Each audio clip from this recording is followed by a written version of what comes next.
Hello students, आज हम case number 8 discuss करेंगे डिक्लेयरिंग पीसीओ 2007 इलीगल।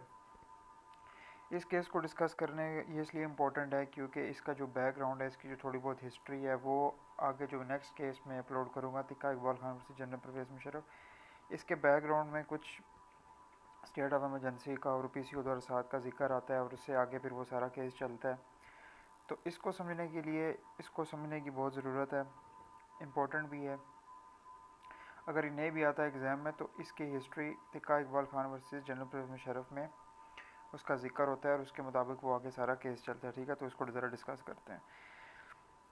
स्टेटमेंट इस तरह आ सकती है, डिस्कसिंग पीसीओ 2007 इलीगल केस को डिस्कस करो। अब इसमें लिखना क्या गया है, इसी तरह देखो, मैं आपको ये थ्योरीज बुक्स वगैरह से और आगे पीछे से तो मिल जाएंगी, लेकिन मैं इनको जब पार्ट्स में बना देता हूँ, हेडिंग्स में बना देता हूँ ताकि ईजी हो याद करने के लिए भी, और जब लिखो हेडिंग्स पता हो जहन में और अपनी वर्डिंग में लिखा हो ताकि वो एग्जामिनर आपको उस क्वेश्चन में आपको पास कर दें।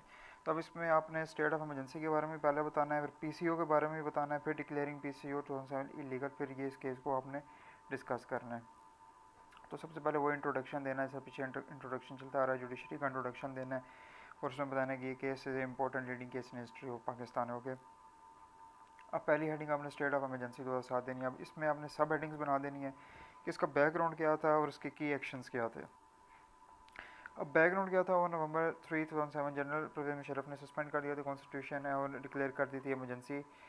जनरल परवेज़ मुशर्रफ ने क्लेम किया था that emergency was in a view of serious threat to the national security, judicial overreach and terrorism. He claimed that action taken by him was necessary and for welfare and survival of the state.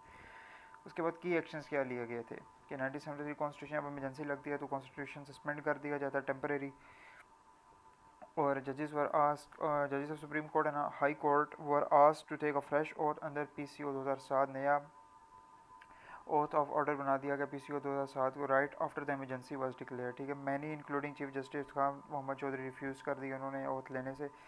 Some fundamental rights वो थोड़े some fundamental rights are suspended, और government ने impose कर दी strict control over the media and protest and political gatherings और banned. अब PCO 2007 क्या था, इसमें भी हमने सब हेडिंग्स बनानी है। पहले इसका बैकग्राउंड बताना है, फिर इसके की एक्शंस बताने हैं। कि प्रोविजनल कॉन्स्टिट्यूशन ऑर्डर 2007 इशू किया था by general Pervez Musharraf 3 November 2007। General Pervez Musharraf at the time of both वो president and chief of army staff भी थे। The PCO was announced after the emergency, जो इमरजेंसी लगेगी उसी के बाद पीसीओ अनाउंस कर दिया गया एंड सस्पेंडेड द कॉन्स्टिट्यूशन 1973। पर सम पार्ट ऑफ द इसके की एक्शंस में some part of the constitution was suspended. The president gain power to amend the constitution, fundamental rights article 9, 10, 15, 16, 19 and 25 was suspended. और जजेस के जो नया ओथ ऑफ ऑर्डर ऑफिस जारी हो गया, जिन्होंने उनसे रिफ्यूज़ कर दिया और डिसमिस्ड कर दिए गए। Courts could challenge the emergency and the PCO or any presidential elections or parliamentary assemblies to continue them, but their authorities was limited.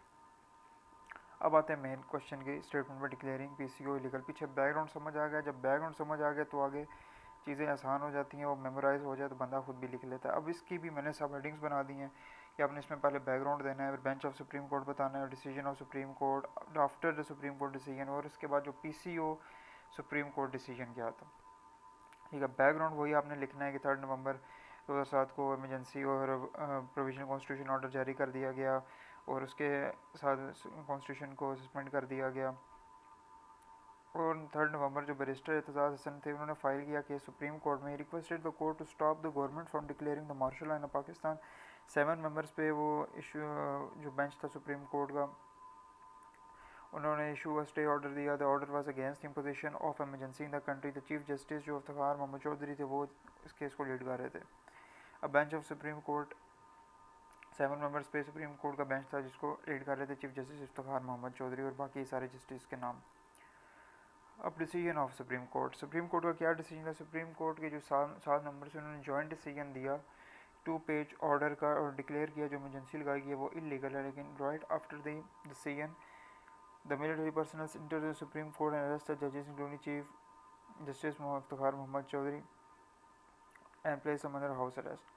अब decision of PCO supreme court. अब इसके बाद जो पीसीओ सुप्रीम कोर्ट लगी गई थी उसमें जो लीड कर रहे थे वो चीफ जस्टिस हमीद डोगर, यानी जो नया ओथ ऑफ जजेस ऑर्डर था उसके तहत जिन जजेस ने हलफ लिए थे, फिर वो उसमें जो लीड कर रहे थे चीफ जस्टिस हमीद डोगर साहब, उन्होंने डिक्लेयर किया कि नवंबर 2007 को जो डिसीजन दिया गया था सुप्रीम कोर्ट का वो इलीगल था, क्लेमिंग द जजेस हु इशूड इट, जिन्होंने इशू किया था उन्होंने जो न्यू ओथ ऑफ ऑफिस जजेस ऑर्डर वो ओथ उठाया ही नहीं था और उस पर उन्होंने बगैर ओथ उठाए उन्होंने वो लीगल करार दिया गया, तो इस वजह से उनका डिसीजन भी इलीगल है। अब कंक्लूजन सारा आप अपने वर्डिंग में भी लिख सकते हैं, यहाँ पे मैंने भी अपनी वर्डिंग में लिखा हुआ है कि सुप्रीम कोर्ट का जो पहला बेंच था उसने जो मुफ्तार मोहम्मद चौधरी साहब लीड कर रहे थे उन्होंने और उसके जो 6 मेंबर से साथ उन्होंने डिक्लेयर किया था पीसीओ और इलीगल, लेकिन after the PCO supreme court and the chief justice of the Mir Dogar ने डिक्लेयर किया supreme court decision was illegal because जजेस didn't take an oath of office जजेस order 2007, this led to significant constitutional crisis in Pakistan. ठीक है, इसके बाद जाके आपको दिखा इकबाल खान वैसे जनरल परवेज़ मुशर्रफ जो मैं नेक्स्ट वीडियो अपलोड करूँगा वो समझ आएगी। Okay, good luck students.